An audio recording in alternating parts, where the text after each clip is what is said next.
Welcome to my channel Vijay electrical. आज हम लोग पावर फैक्टर के बारे में पढ़ेंगे। असल में ये पावर फैक्टर है क्या, कितने प्रकार के होते हैं, और ये सब क्वेश्चन आपको इंटरव्यू में पूछा जाता है।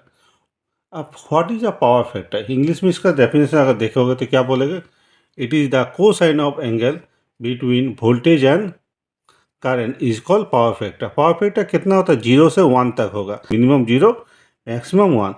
अब इसका हिंदी में अगर डेफिनेशन देखा जाए, हिंदी में इसका डेफिनेशन क्या है, वोल्टेज और करंट के बीच जो कोसाइन एंगल बनता है उसे ही पावर फैक्टर कहते हैं।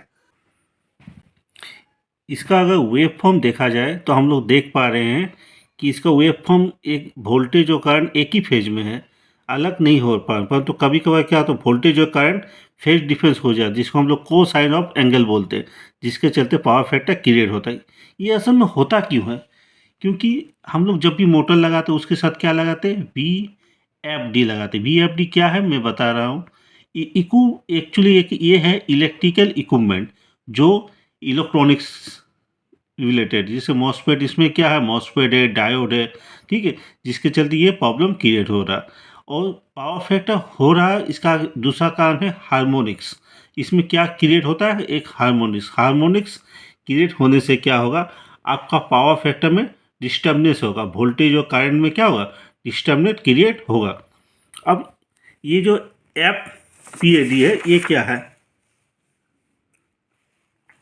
देखिए VFD इसका फुल फॉर्म होता है वेरिएबल फ्रीक्वेंसी ड्राइव। ये क्या करता है, control the speed and torque in AC motor, यानी स्पीड और टॉर्क को कंट्रोल करेगा AC मोटर का, एंड एडजस्ट करेगा फ्रीक्वेंसी को, end voltage of power supply it, और वोल्टेज जो देगा उसको भी कंट्रोल करता है। असल में पावर फैक्टर निकालते कैसे हैं, तो P equal to VI cos phi, यानी कॉस फाई इक्वल टू हम लोग लिख सकते हैं KW/kVA, यानी हम लोग बोल सकते हैं पावर फैक्टर इक्वल टू, हम लोग क्या फॉर्मूला लगा सकते हैं, real power bye apparent power. क्या होगा जब पावर फैक्टर कम या ज़्यादा हो जाएगा, ये वाला इंटरव्यू क्वेश्चन में पूछा जाएगा। पहली बात तो आपको बोलना होगा कि लॉस ज़्यादा होगा, करंट कैरी ज़्यादा होगा, और इलेक्ट्रिकल बिल ज़्यादा आएगा। लॉस ज़्यादा होगा इसका मतलब, जैसे कि आप लोड दे रहे हो, आप पावर फैक्टर आपका घट जा रहा है, तो इससे क्या पता चल रहा है कि आपका पावर फैक्टर अच्छा नहीं है, और उस कंडीशन में क्या होगा, करंट कैरी भी ज़्यादा होगा, करंट ज़्यादा खाएगा, आपका कंज्यूम करेगा, और अगर करंट ज़्यादा कंज्यूम कर तो जाहिर सी बात है कि आपका बिजली बिल भी ज़्यादा आएगा। अब पावर फैक्टर को अच्छा करने के लिए क्या करना चाहिए, ये भी इंटरव्यू में पूछा जाता है।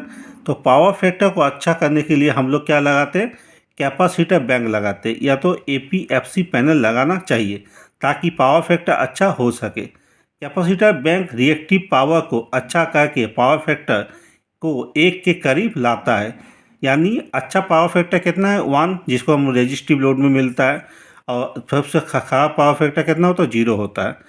क्या मोटर में लैगिंग पावर फैक्टर की समस्या को भी ठीक करता है, जिससे इलेक्ट्रिसिटी की बर्बादी कम होती है तथा सिस्टम ठीक से काम करता है।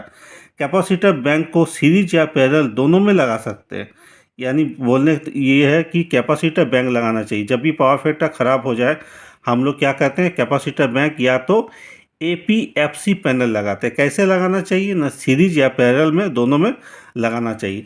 एक के करीब अगर पावर फैक्टर होता है तो वो अच्छा पावर फैक्टर माना जाएगा। टाइप्स ऑफ पावर फैक्टर, देखिए पावर फैक्टर 3 प्रकार के होते हैं, unity power factor, lagging power factor, और आपका पावर फैक्टर क्या है। इसमें आप देख पाओगे ये आपका फेजर ये है, साइन वेव है, इसमें वोल्टेज और करंट एक ही फेज में होता है, इसमें कोई भी परिवर्तन नहीं होता। ये यूनिटी पावर फैक्टर जनरली हम लोग का डोमेस्टिक में मिलता है, घर में मिलता है, जहाँ हम लोग का रेजिस्टिव लोड मिलता है। ये कितना होना चाहिए, ये 1 होना चाहिए। पावर फैक्टर कितना होना चाहिए, 1 होना चाहिए। और लोड कैसा होना चाहिए, रेजिस्टिव लोड होना चाहिए, जो हम लोग का घरों में जनरली मिलता है। उसके बाद क्या है, lagging power factor. Lagging power factor क्या है, इसमें क्या होगा, वोल्टेज जो करंट होगा, ये आपका वोल्टेज आपका लीड करेगा, करंट क्या करेगा, लैग, मतलब उसका हिंदी में बोलते हैं वोल्टेज करंट से आगे है, आगे जाएगा। और इसका पावर फैक्टर जनरली कितना मिलेगा ना, 0.8, 0.9 ये सब मिलेगा, ठीक है। और किस तरह का इक्विपमेंट में ये मिलता है, जैसे मोटर हुआ, ट्रांसफार्मर, जिसमें आपका क्या कॉइल होगा, मैग्नेटिक फील्ड बनेगा, उस टाइप का पावर, उस टाइप का मोटर में हम लोग, उस टाइप इक्विपमेंट में हम लोग का कैसा मिलेगा, लैगिंग पावर फैक्टर मिलेगा। ठीक है, ये लोड कैसा होना चाहिए, इंडक्टिव लोड, और उसमें क्या, ये जो मोटर हम लोग लगाते हैं जिसमें मैग्नेटिक फील्ड बनता है, वो उस टाइप का जो लोड कहलाएगा वो इंडक्टिव लोड कहलाएगा। ऑलरेडी मैंने एक वीडियो बनाया जिसमें लोड के बारे में बताया, लोड क्या है, लोड कितने प्रकार के हैं, आप उसको देख सकते हो। उसके बाद है लीडिंग पावर फैक्टर। इसमें क्या होगा, लीडिंग पावर फैक्टर में आपका क्या होगा, आपका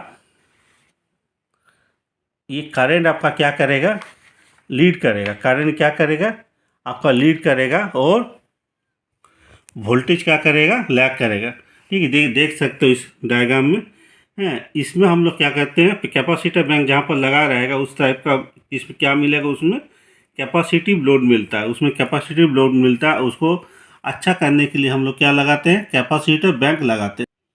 साइन वेव में हम देख सकते हैं कि जो करंट है वो लीड कर रहा है, वोल्टेज क्या कर रहा है, लैग कर रहा है, लीड कर रहा है, और वोल्टेज क्या कर रहा है, लैग कर रहा है। कितना डिग्री से, 90 डिग्री एंगल से। ठीक है, और इंडक्टिव में क्या हो रहा था, इंडक्टिव में आपका वोल्टेज लीड कर रहा था, करंट क्या कर रहा है, लैग कर रहा था 90 डिग्री से।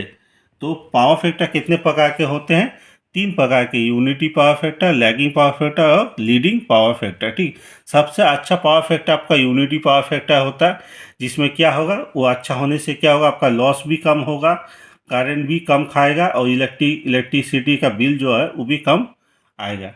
ये सामने आ सकते हैं, एक के करीब जितने भी पावर फैक्टर होते हैं वो सब अच्छे पावर फैक्टर माना जाता है। अगर ये चैनल आपको अच्छा लगा है तो लाइक कीजिए, शेयर कीजिए और सब्सक्राइब कीजिए। धन्यवाद।